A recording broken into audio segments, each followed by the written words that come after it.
Engineering university girls school and কলেজের নবম ও দশম শ্রেণীর শিক্ষা শাখার প্রিয় শিক্ষার্থীরা, আজকে আমাদের ধারাবাহিক অনলাইন ক্লাসে তোমাদের সাথে যে বিষয়টি নিয়ে আলোচনা করব সেটি হচ্ছে চলমান জের সব পদ্ধতিতে কিভাবে খতিয়ান প্রস্তুত করা হয় সেটি নিয়ে আলোচনা করব।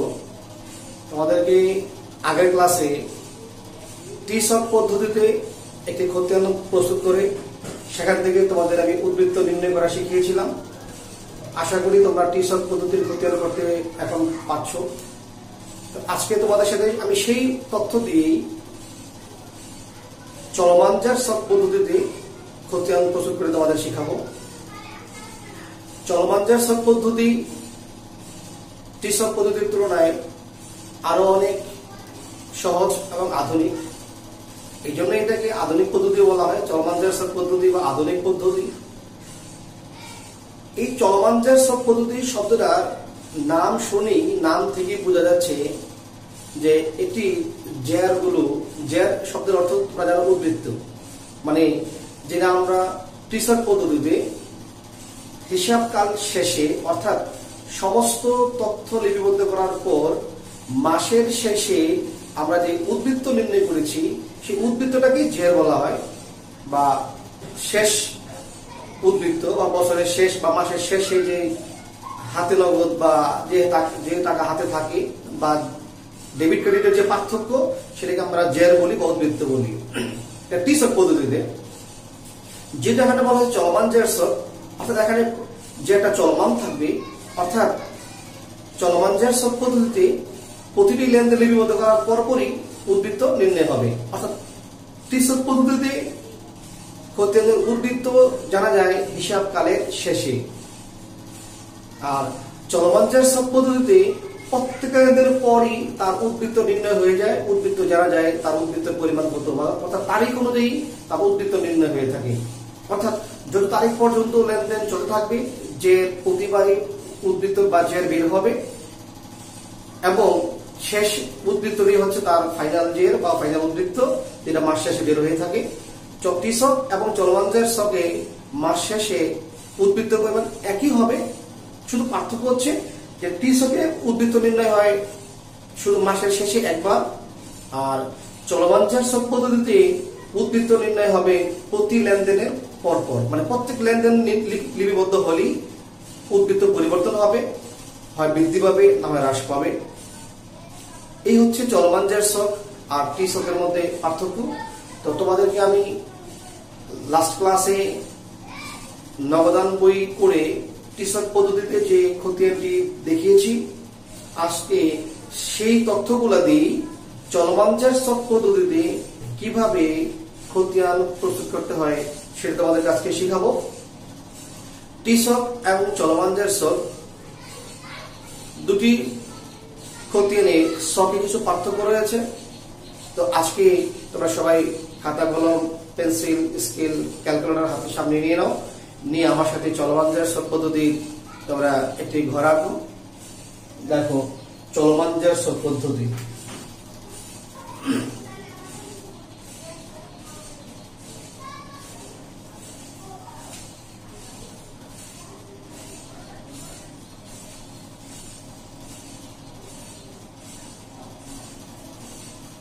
টি সব পদ্ধতিতে আমরা ঘরটাকে মাঝ বরাবর ভাগ করে নিতাম, এখন আর আমরা সেটি করব না। এখন আমরা যেটি করব সেটি হচ্ছে, দেখো ঘরগুলো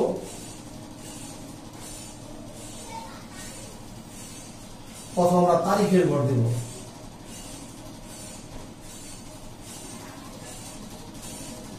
তারপরে আমরা একটি ঘর দেব বিবরণের ঘর, যেটা টি সবে আমরা বিবরণের ঘর দুই পাশে দুটি দিতাম, এখন বিবরণের ঘর একটি হবে। সাথে যে ঘরটা আমরা দিয়েছিলাম আগে দাবেদার পৃষ্ঠা, সেই দাবেদার পৃষ্ঠার ঘর দিব। দুটি টাকার ঘর দিব,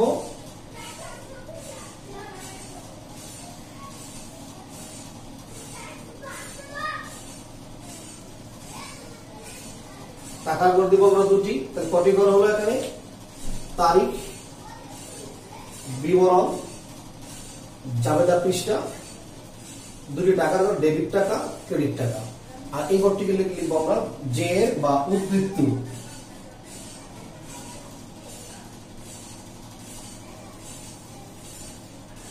এই উদ্বৃত্তের ঘরটাকে আমরা একসাথে লিখেছি উদ্বৃত্ত, এটাকে দুই ভাগে ভাগ করে নেব, কারণ একটি খতিয়ানের দুই ধরনের উদ্বৃত্ত হতে পারে, ডেবিট উদ্বৃত্ত হতে পারে, ক্রেডিট উদ্বৃত্ত হতে পারে। এই জন্য এটাকে আমরা দুইটা ভাগে ভাগ করে নিয়েছি।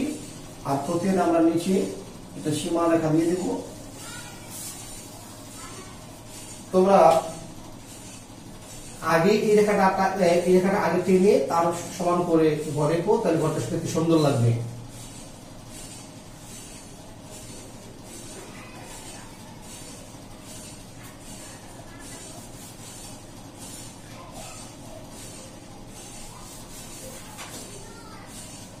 এই হচ্ছে আমাদের চলমান জের শখ পদ্ধতির খতিয়ানের ঘর। তোমরা ঘরটা একটু গল্প দেখে নাও।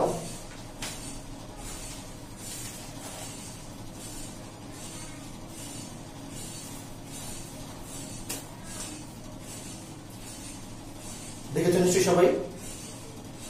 ঠিক আগের মতো টিশকের মতো এখানেও আমরা একটা শিরোনাম দিব, যে আগের আমাদের খতিয়ানের নাম ছিল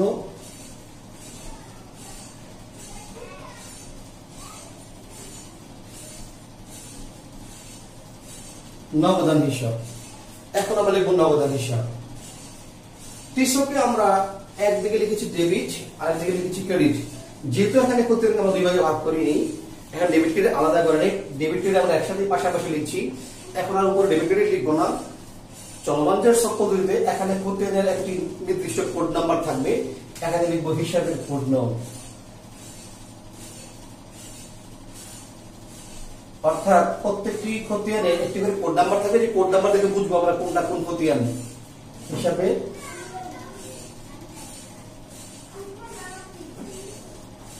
কোড নাম্বার।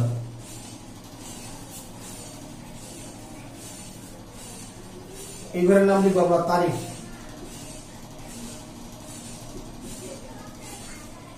তারিখ এটা লিখবো আমরা বিবরণ। এই ঘরে লিখবো জাবেদা পৃষ্ঠা। এদিকে আমরা দেব ডেবিট টাকা,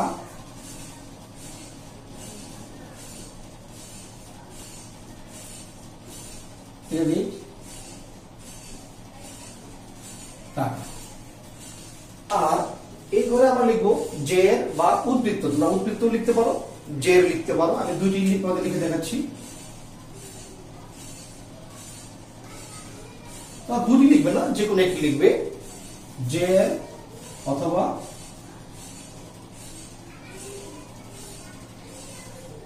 উদ্বৃত্ত। উদ্বৃত্ত দুই রকমের হতে পারে, আমি দুই ভাগে ভাগ করেছি। Debit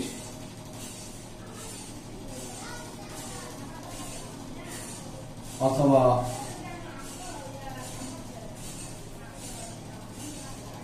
credit. এই হচ্ছে আমাদের চলমান জের শখ পদ্ধতির ঘর। তোমরা একটু ঘরটা ভালো করে দেখে নাও সবাই।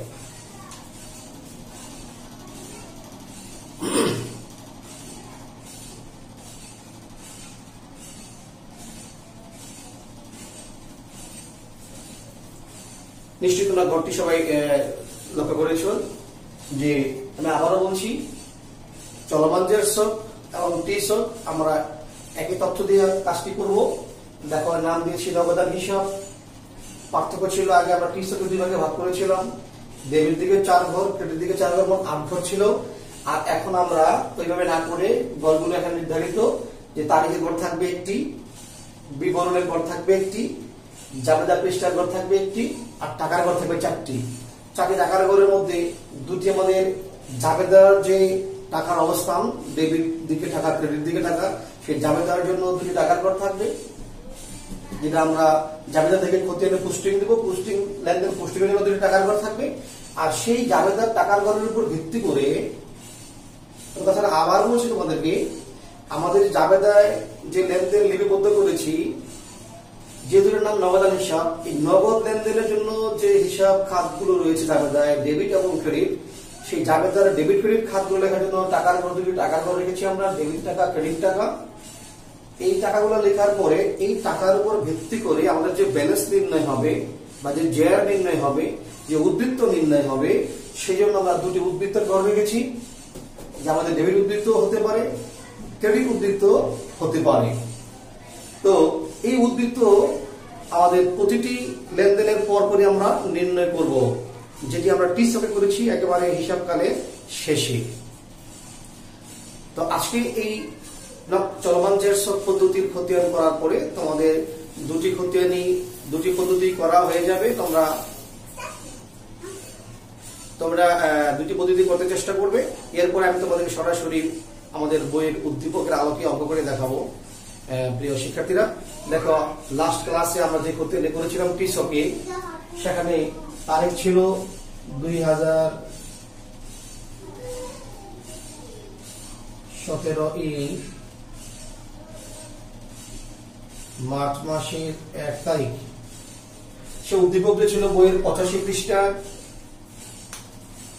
বইয়ের 85 পৃষ্ঠার যে উদ্দীপকটি দেওয়া ছিল তার উপর ভিত্তি করে আমি কাজটি করছি। এর আগে তোমাদের আমি জাবেদা করেছি সেই উদ্দীপক থেকে এবং টি স্টকের নগদান করেছি। আজকে তার ওই তথ্যের ভিত্তিতে আমরা চলমান জের স্টক কিভাবে করতে হয় সেটা শিখব। 1 তারিখের এই মার্চ মাসের 1 তারিখে যে তথ্যটা ছিল যে মালিক নগদ 1 লক্ষ টাকা নিয়ে, অর্থাৎ মালিক নগদ 1 লক্ষ টাকা বিনিয়োগ করে সে ব্যবসায় আরম্ভ করেছে। আমরা জাবেদা বলেছিলাম যেহেতু কারবারে মালিক 1 লক্ষ টাকা বিনিয়োগ করে ব্যবসা আরম্ভ করেছে, এখানে যে হিসাব খাতগুলোর সৃষ্টি হলো সেটি হলো কারবারের নগদ টাকার পরিমাণ বৃদ্ধি পেয়েছে। পাশাপাশি মালিক কর্তৃক টাকা বিনিয়োগ হওয়ার কারণে এখানে মালিকানা সত্ত্বের পরিমাণ বৃদ্ধি পেয়েছে। তো আমরা জানি যে নগদ টাকা বৃদ্ধি পেলে, অর্থাৎ নগদ হচ্ছে কারবারের চলতি সম্পদ, চলতি সম্পদ বৃদ্ধি পেলে বা যে কোনো সম্পদ বৃদ্ধি পেলে হয় ডেবিট, হ্রাস পেলে হয় ক্রেডিট। পাশাপাশি মালিকানা সত্ত্ব বা মূলধন বৃদ্ধি পেলে হয় ক্রেডিট, হ্রাস পেলে হয় ডেবিট। আমরা একটু দেখে নাও।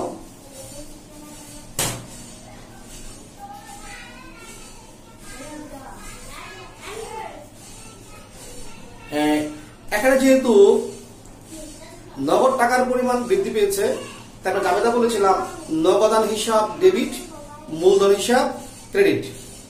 নগদান হিসাব ডেবিট, মূলধন হিসাব ক্রেডিট। যেহেতু জাবেদায় নগদান হিসাব ডেবিট, তাই নগদ খতিয়ানে ডেবিট দিকে টাকা বসবে।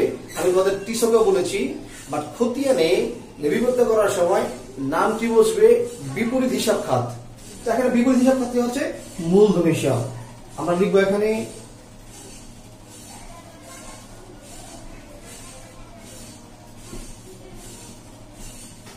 মূলধন হিসাব। হিসাবটা আমরা এভাবে লিখেছি, বিপরীত হিসাব খাত লিখেছি। এখানেও আমরা বিপরীত হিসাব খাতটা লিখবো মূলধন হিসাব। যেহেতু জাবেদায় টাকা আছে নগদান ডেবিট দিকে, তাহলে টাকার ঘরে আমরা ডেবিট টাকার ঘরে টাকা লিখবো।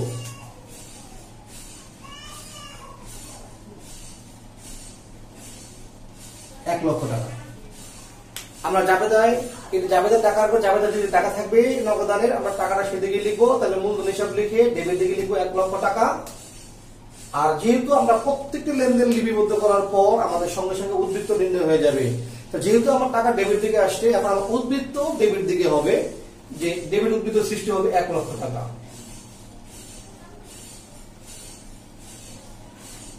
অর্থাৎ কারবারে এখন টাকা, কারবারের কাছে 1 লক্ষ টাকা রয়েছে, এই জন্য এখানে 1 লক্ষ টাকা হচ্ছে ডেবিট উদ্বৃত্ত।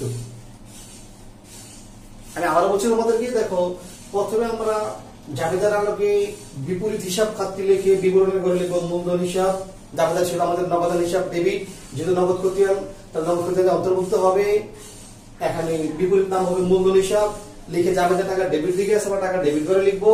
এবং তার যেহেতু এখানে টাকা ডেবিট দিকে আছে, উদ্বৃত্ত আমাদের আগে কোনো উদ্বৃত্তই ছিল না, তাহলে প্রথম এই 1 লক্ষ টাকা এখন ডেবিট উদ্বৃত্তের ঘরে বসবে। আশা করি তোমরা বিষয়টি বুঝতে পেরেছো। আমাদের 2 তারিখে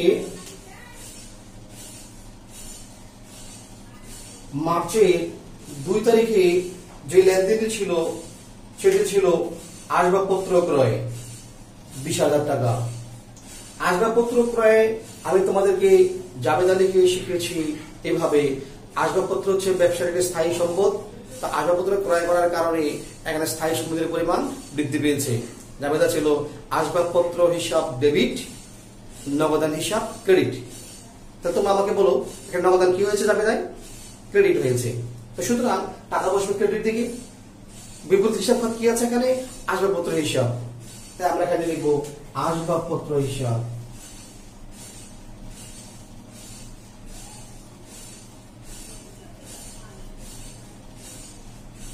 আসবাবপত্র হিসাব যেহেতু জাবেদায় নগদান ক্রেডিট দিকে রয়েছে, অর্থাৎ এখন নগদ টাকা হ্রাস পেয়েছে, কারাগারের নগদ টাকা চলে গেছে, নগদ সম্পদের পরিমাণ হ্রাস পেয়েছে, তাই জাবেদায় টাকাটা ক্রেডিট দিকে বসছিল 20,000 টাকা। অর্থাৎ এই হলো জাবেদায় 20,000 টাকা। এবার উদ্বৃত্ত কিভাবে নির্ণয় করবো? দেখো আমাদের এখানে টাকা ছিল 1 লক্ষ টাকা, কারবারের কাছে টাকা 1 লক্ষ টাকা আছে, জমা আছে। সেখান থেকে চলে গেল কয় টাকা? ক্রেডিট দিকে হওয়া মানে টাকা হ্রাস পাওয়া, চলে যাওয়া। চলে গেল 20,000 টাকা। 20,000 টাকা চলে যাওয়ার পরেও কারবারের কাছে আরো রয়ে গেল কত? এটা ডেবিট টাকা। যতক্ষণ পর্যন্ত 1 লক্ষ টাকা কারবারে না যাবে, না কমে যাবে, না শেষ হয়ে যাবে, ততক্ষণ পর্যন্ত টাকা ডেবিট দিকেই থাকবে। অর্থাৎ উদ্বৃত্ত প্রত্যেকটি লেনদেন লেখার পরে আমাদের উদ্বৃত্ত চেঞ্জ হবে। এই জন্য নাম চলমান জের, চলতে থাকবে, সামনে আগাতে থাকবে। যত লেনদেন আগাবে আমার উদ্বৃত্ত সামনের দিকে আগাবে, প্রত্যেকবারই উদ্বৃত্ত নির্ণয় হবে। এখন উদ্বৃত্ত নির্ণয় হয়েছিল 1 লক্ষ টাকা। এবার দ্বিতীয় লেনদেন লিপিবদ্ধ করার পর আমার উদ্বৃত্ত ছিল 1 লক্ষ। আসবাবপত্র ক্রয় করার কারণে টাকা চলে গেল 20,000। 1 লক্ষ টাকা ছিল ডেবিট দিকে, আর এটা হচ্ছে ক্রেডিট দিকে। আমি তোমাদের ক্লাসে বলেছিলাম হিসাব বিজ্ঞানে ডেবিটে ক্রেডিট, ক্রেডিটে মাইনাস, ক্রেডিটে ডেবিটে মাইনাস, ডেবিটে ডেবিটে প্লাস, ক্রেডিটে ক্রেডিটে প্লাস। তো যেহেতু উদ্বৃত্ত ছিল ডেবিট, টাকা হচ্ছে ক্রেডিট, তাহলে ডেবিট ক্রেডিট কি হবে? মাইনাস হবে। মাইনাস হওয়ার পরে যেহেতু ডেবিট উদ্বৃত্ত বড়, ক্রেডিট দিকে টাকা চলে গেছে ছোট, তাহলে আমার এটা মাইনাস করার পরে আমার ডেবিট উদ্বৃত্ত থাকবে 80,000 টাকা। আর 80,000 টাকা আমাদের এখানে ডেবিট দিকেই থেকে যাবে, কারণ আমার ডেবিট দিকে টাকা ছিল 1 লক্ষ, চলে গেল 20,000, আর ডেবিট টাকা রয়ে গেল কত? 80,000 টাকা। তোমরা নিশ্চয়ই ব্যালেন্স নির্ণয় বা উদ্বৃত্ত নির্ণয় করাটা বুঝতে পেরেছো। আমাদের নেক্সট তারিখে 5 তারিখের লেনদেন ছিল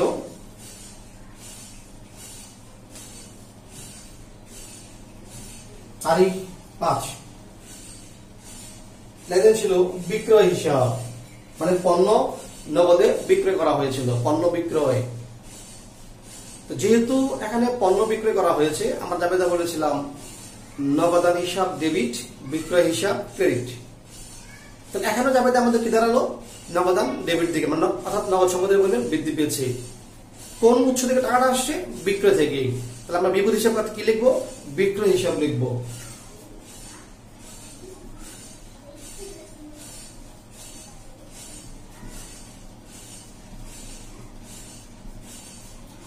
টাকা আসছিল এখানে, তোমরা দেখো তোমাদের উদ্দীপকে বই তোমরা দেখতে দেখো 25,000 টাকা।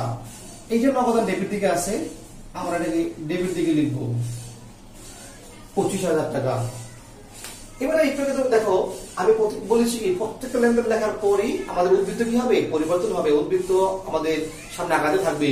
তো এখানে উদ্বৃত্ত ছিল আমাদের 80,000 টাকা। কোন উদ্বৃত্ত আছে এটা? এখানে ডেবিট উদ্বৃত্ত। আমার এই লেনদেনে জাবেদার টাকা কোন দিকে বসছে? ডেবিট দিকে। তাই আমি বলেছি ডেবিটে ডেবিটে কি হবে? প্লাস, ডেবিটে ডেবিটে প্লাস। অর্থাৎ এটাও আছে ডেবিট, এখানেও আছে ডেবিট, দুইটা আমার যোগ হয়ে যাবে। যোগ হয়ে যাবে, তোমরা যোগ করে থাকো 1,05,000 টাকা। তাহলে উদ্বৃত্ত হয়ে যাবে এখানে 1,05,000 টাকা। তোমরা দেখো বিষয়টা বুঝতে পেরেছো কিনা? আমি আবার বলছি যে আমাদের 2 তারিখে লেনদেন লেখার পরে এটা ক্রেডিট ছিল, ডেবিট ছিল, এটা ডেবিটে ক্রেডিটে মাইনাস হয়, মাইনাস করার পরে ছিল 80,000 টাকা। আবার 5 তারিখে নগদে বিক্রি করার কারণে আমার টাকা জাবেদা ডেবিট দিকে বসছে, আর উদ্বৃত্ত ডেবিটে ছিল, ডেবিটে আবার প্লাস হয়ে গেল 1,05,000 টাকা। এরকম প্রত্যেকটি লেনদেন লেখার পরে আমাদের ব্যালেন্স কি হচ্ছে, বারবার নির্ণয় হচ্ছে, উদ্বৃত্ত নির্ণয় হচ্ছে। যেটা টি-সার্কিট করছি আমরা, টি-সার্কিট উদ্বৃত্ত নির্ণয় করছি একেবারে মাসের শেষে, একবারই শুধু উদ্বৃত্ত নির্ণয় হয়েছে। আর এখন উদ্বৃত্ত কি হচ্ছে, বারে প্রতিবারই নির্ণয় হচ্ছে। এই জন্য নাম হলো চলমান জের সুদ, মানে যে চলতে থাকবে, আগাতে থাকবে সামনের দিকে। তো 5 তারিখ, এবার দেখো তারিখ আছে 12, লেনদেন ছিল পাওনাদারকে পরিশোধ। দেখো 12 তারিখে উদ্দীপকের যে লেনদেনটি ছিল সেটা ছিল পাওনাদারকে পরিশোধ। কত টাকা পরিশোধ ছিল সেখানে? 10,000 টাকা। চাপেদা ছিল, পাওনাদার হচ্ছে আমাদের দায়, যে আমার কাছে টাকা পাবে, তো তাকে যদি টাকা পরিশোধ করেছি, তো সেহেতু সেখানে জাবেদা বলেছি দায় হ্রাস পেলে হয় ডেবিট। কি দিয়ে পরিশোধ করেছি? নগদ টাকা দিয়ে। আমার নগদ টাকা হ্রাস পেয়েছে, নগদ টাকা হলো সম্পদ, সম্পদ হ্রাস পেলে হয় ক্রেডিট। তাহলে জাবেদা কি ধরা হলো? পাওনাদার হিসাব ডেবিট, নগদান হিসাব ক্রেডিট। তাহলে জাবেদা নগদান কি হলো? এখানে ক্রেডিট হলো। তো টাকা আমার জাবেদা ক্রেডিট করে বসবে। বিপরীত হিসাব পাত্রে এখানে কি আছে? পাওনাদার হিসাব। আমরা এখানে লিখবো পাওনাদার হিসাব।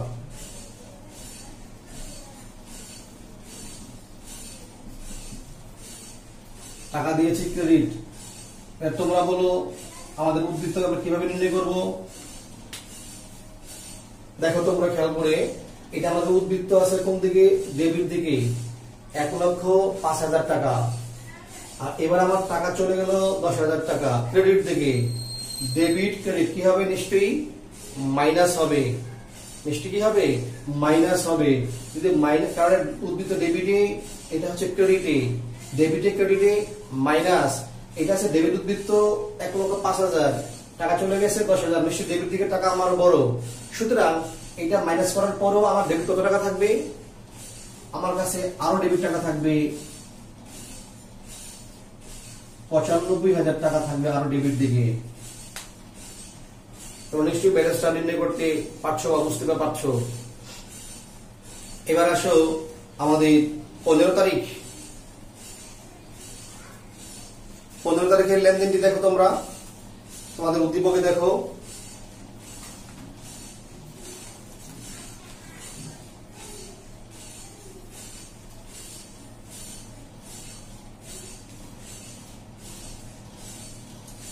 সরি, আমি বলছি 18 তারিখের লেনদেন।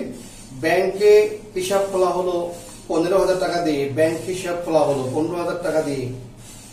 তো ব্যাংক হিসাব খোলা হলো মানে টাকাটা ব্যাংকে জমা দেওয়া হলো, ব্যাংকে টাকাটা দিয়ে ব্যাংকে। আমরা জাবেদা বলেছিলাম ব্যাংক হিসাব ডেবিট, নগদান হিসাব ক্রেডিট। এটিও কারবারের নগদ উদ্বৃত্তের পরিমাণ অর্থাৎ নগদ টাকার পরিমাণকে কি করেছে? হ্রাস করেছে। জাবেদা হচ্ছে ব্যাংক হিসাব ডেবিট, নগদান হিসাব ক্রেডিট। আমাদের তারিখ হচ্ছে 18।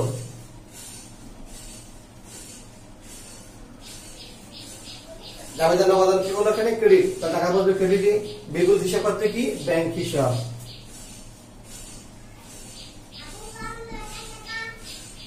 আমরা লিখবো ব্যাংক হিসাব। একটু তোমরা ভালো করে দেখো।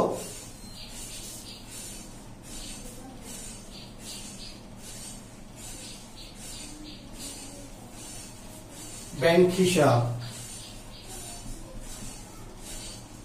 ব্যাংক হিসাব লিখে টাকা লিখবো আমরা ক্রেডিট দিকে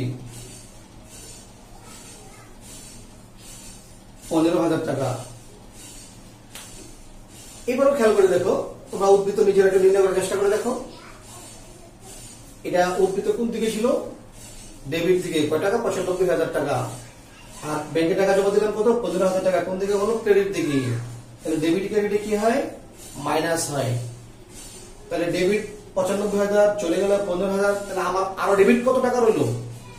মাইনাস করে দেখো তোমরা। টাকা থাকবে 80,000 টাকা। টাকা থাকবে 80,000 টাকা। এটা ডেবিট দিকেই হবে, কারণ ডেবিট দিকে টাকা এখনো বড় রয়েছে, ডেবিট উদ্বৃত্ত বড় টাকা রয়েছে। আমাদের সর্বশেষ যে নগদ লেনদেনটা ছিল সেটা ছিল কর্মচারীদের বেতন পরিশোধ।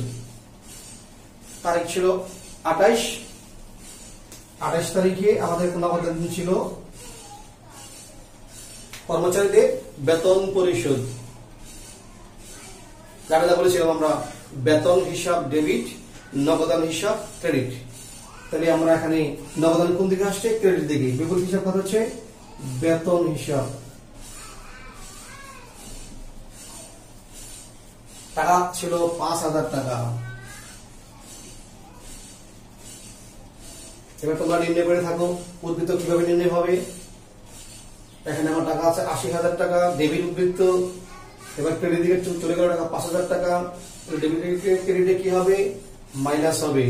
মাইনাস করে পরে কোন দিকে বসবে? যেহেতু ডেবিট দিকে 80,000 উদ্বৃত্ত আর চলে গেল 5,000, 5,000 মাইনাস করার পরেও আরো টাকা থাকে 75,000।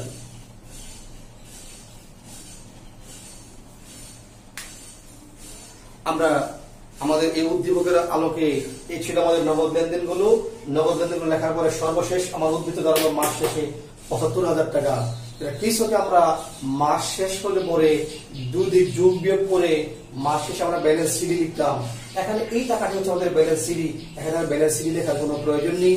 এখানে এই উদ্বৃত্ত আমাদের সামনে আগাতে থাকবে, এটা আমরা এখানে ক্লোজ করে দেবো না।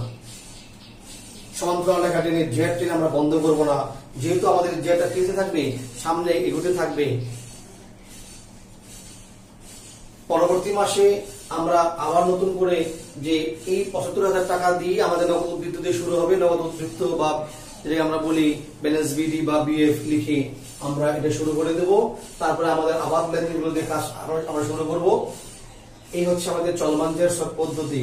নিশ্চিত তোমরা কিভাবে উদ্দীপকগুলি লেনদেনগুলো আমরা লিখবো, লিখে ব্যালেন্স নির্ণয় করব সেটা তোমরা বুঝতে পেরেছো। আমাদের আগের যে নগদ হিসাবটি ছিল সেই তথ্য দিয়ে আমরা আজকে চলমান যে সব করলাম। তোমরা আশা করি এটি বুঝতে পেরেছো। এরপরে তোমাদের সাথে সরাসরি বইয়ের উদ্দীপকের আলোকে আমি অঙ্ক করব। এখন জাস্ট শুধু তোমাদের একটি খতিয়ান দিয়ে, নগদান খতিয়ান দিয়ে কৃষক এবং চলমান যে সব লেখার নিয়ম শেখানো হলো। পরবর্তীতে আমরা সরাসরি অঙ্কের আলোকে যে তথ্যগুলো রয়েছে তার ভিত্তিতে অঙ্ক করে দেখাবো। তো তোমরা নিজেরা বাসায় কৃষক এবং চলমান যে সকে খতিয়ান করার চেষ্টা করো। ইনশাল্লাহ আমি বিশ্বাস করি তোমরা পারবে এবং আমরা খুব দ্রুতই এই অধ্যায়টি এখন আর শেষ করতে পারবো। তোমরা বাসায় এই 85 পৃষ্ঠার উদ্দীপকের আলোকে যে খতিয়ানগুলো রয়েছে এটি তোমাদের জন্য হোমওয়ার্ক থাকলো। এই তথ্য থেকে যতগুলো খতিয়ান এখানে আছে তোমরা করার চেষ্টা করবে।